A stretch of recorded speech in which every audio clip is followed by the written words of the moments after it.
Now, as I do have quite a lot of Anemones and Ranunculus to start, I have broken the job down into sections. So today I have filled all the trays with compost, watered them, and I'm going to leave them on the floor here tonight just to drain. Once the corms are sown, they will need to be moved up onto my rodent-proof shelving. I am going to have to make a bit of room. Look at all those sweet peas. But I'll have a shift around and make sure that everything is out of harm's way. For example, the cornflowers really don't need to be up there. So you can see I have made a start. I've counted out the Ranunculus corms that I would like to sow tomorrow into their bowls, but I'm not going to soak them until the morning. They only take a few hours. So I'll get up in the morning, before I have my cup of tea, I will fill these bowls up with water. The anemones, however, take longer to rehydrate. So I'm going to take the empty bowls and the packets into the house. And then tonight, before I go to bed, I will put the anemones in to soak. And then tomorrow, about lunchtime, everything should be rehydrated and ready to start at the same time. I've got the blue and white and a pastel here. So what I'm going to do is I'm going to soak one bag of each and then keep one bag of each so I can give you a comparison in the morning. So here's the blue and white going in. Don't forget your label, you won't remember. Here is the pastel. And wait till tomorrow morning, you will be astonished. So fast forward to the next morning, and here are my corms that have been soaking overnight in a bowl of water. They've swollen up so much. I'm going to show you because you won't quite believe it. So these are the pastel, which I've got soaking in a bowl here. There we go. If I open these up here, put them out into my hand.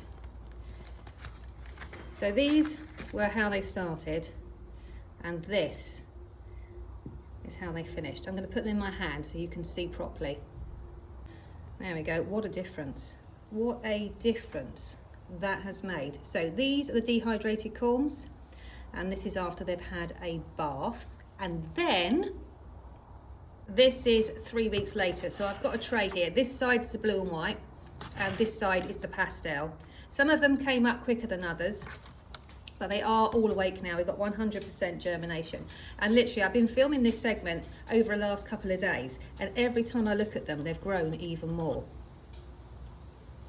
Got myself some fresh water because I'm going to soak another 5 corms. This is a 15 cell tray, so I need another 5 corms to fill this up. But I just wanted you to see the difference between the soaked and the unsoaked corms first. So I'll sow the first 10 and I'll come back tomorrow and do the final 5.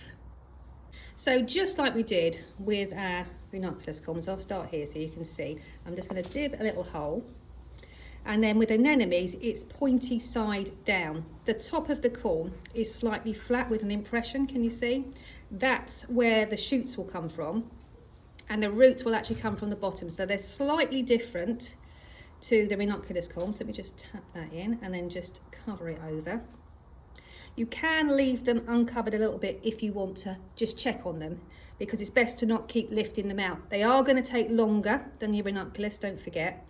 So if you want to leave them slightly uncovered, just so you can make sure they're waking up, then that's fine. And then you can cover them up later on. So again, this is the top and this is the bottom, and you just drop them in the hole.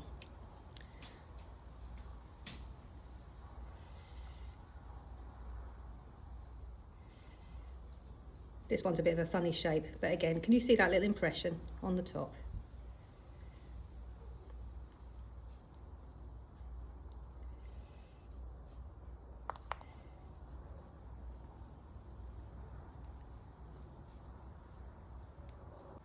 Don't forget your label. I'm going to leave these like this with them slightly uncovered because I am coming back tomorrow with the final 5, and then you can give the tray a really good water and then pop it up on the shelf, a rodent-proof shelf in the greenhouse. For goodness sake, do not put it on the floor. I did that the very first year I started growing, and I came back and the tray had been completely cleared. So don't do that with your precious corms. And then onto our blue and white. Let me tip out the corms that we started with. There we go. And then these are the corms. You can see, look how much. You can't really tell when they're in the water, can you? But look how much they've swollen up. I've only got 9 because one of them got caught in the packet and I've just found it. So I've got to soak an extra one tonight, but 9's fine to get started. I just wanted you to be able, oopsie daisies, to be able to see.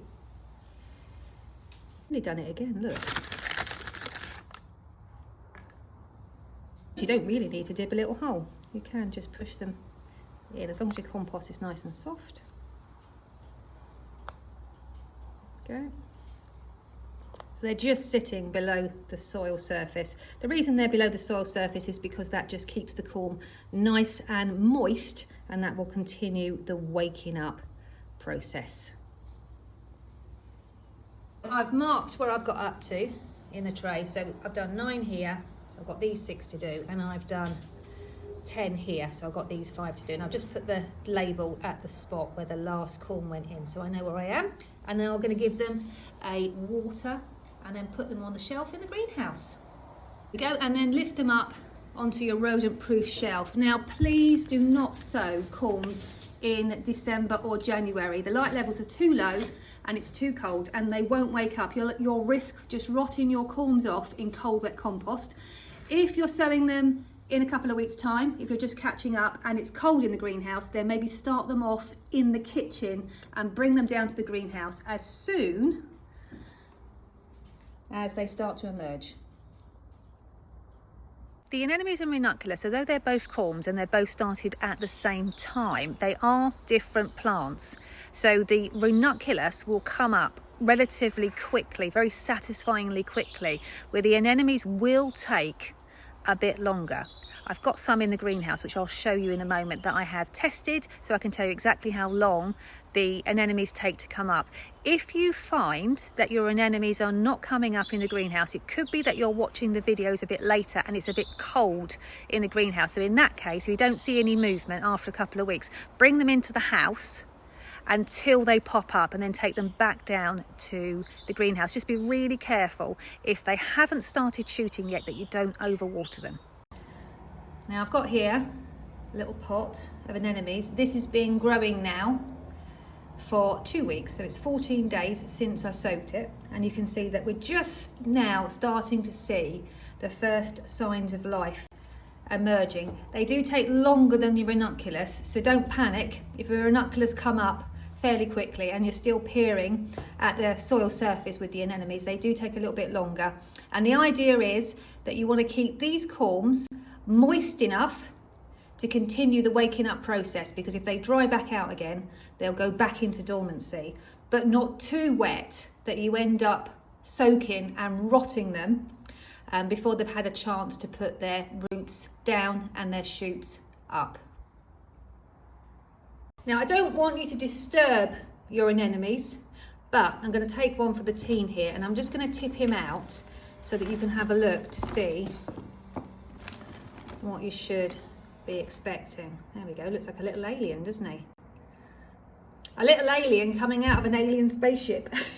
I don't know where I get these ideas from, honestly. But you can see here the roots, little white roots are coming out of the bottom. The corm is nice and firm, so it's not been overwatered, but it is still moist enough to continue the waking up process. And we're just starting to see the first signs of the foliage emerging. Right, so let's put this guy back in his pot. Put the compost back in. There we go.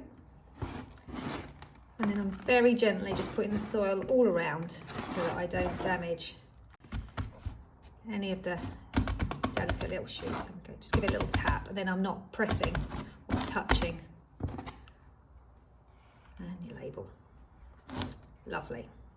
So by contrast, this is a ranunculus corm which was started on the very same day, soaked on the same day, planted on the same day, and you can see how much further ahead he is than the anemones. So you do just need to be a little bit more patient.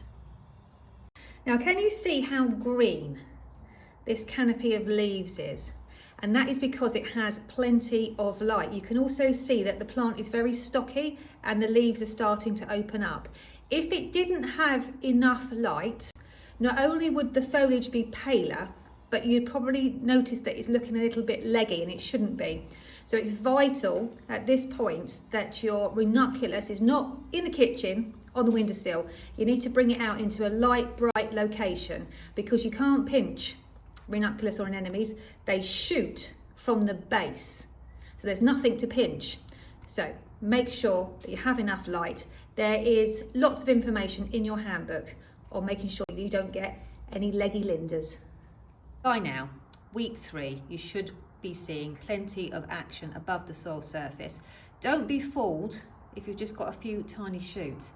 Below the soil surface, it is all going on. I've dug this one up to show you so you can see. It's exactly the same. But what lies beneath? My goodness me.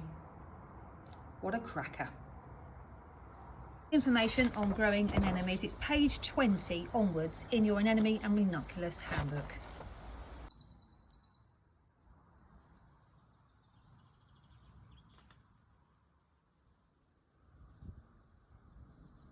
You should find that your anemones and ranunculus are looking a lot happier now it's a bit cooler. It looks warm again next weekend, so you can pick your anemones once they start to open. So this is fine, and they last ages. They've got a very good vase life if you pick them when they're young. If you pick them like this, they only last a few days, but it doesn't matter. If you leave them in the garden, however, can you see how much taller they get? So they keep growing as they open. So do what I do, pick a few, leave a few.